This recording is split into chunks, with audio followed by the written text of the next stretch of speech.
Hi Disnerds, I'm Drew, and in this video I'm going to talk about 5 things that maybe you didn't know about Tomorrowland Speedway at the Magic Kingdom at Walt Disney World in Orlando, Florida. Tomorrowland Speedway features working gas pedals and steering wheels and allows riders to navigate specifically designed cars through a winding but controlled driving experience.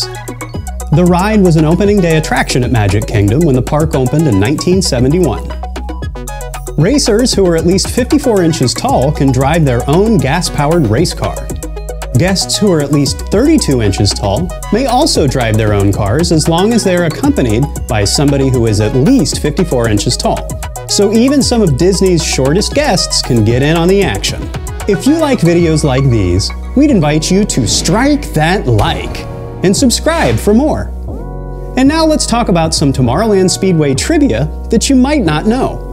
Number 1, the Speedway is a ride of many names. When the ride first opened at Magic Kingdom, it was named the Grand Prix Speedway. In 1994, Disney renamed it to Tomorrowland Indy Speedway. At one point during this phase, the attraction was sponsored by the Indianapolis Motor Speedway. In 2008, Indy was dropped, resulting in the name we know today. Number 2, the track keeps shrinking.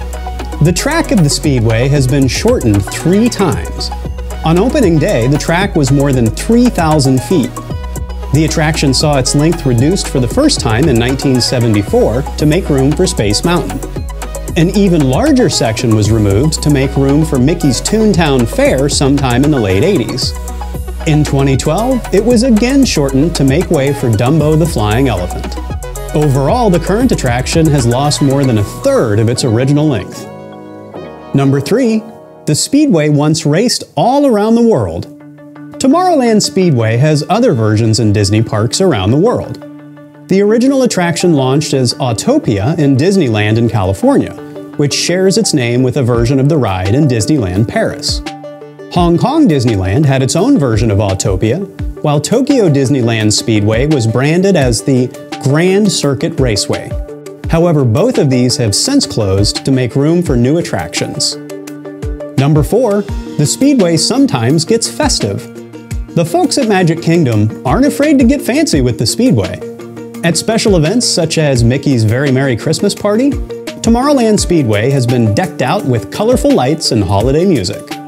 Number 5, the Tomorrowland Speedway used to get a shout out from the People Mover. If you rode the Tomorrowland Transit Authority People Mover between 1994 and 2009, you would have heard the announcer give a traffic report as you went over portions of the Speedway track. The report was brought to you by Mr. Johnson in Skyview Hovercraft 1, who would tell you that, as usual, everything is perfect on Tomorrowland superhighways. Have you raced through the Tomorrowland Speedway? If so, what color car did you choose? I don't know what my favorite color is, but I feel like maybe blue? Tell me yours down in the comments below. Until next time, thumb, sub, bell. I'm Drew. Farewell.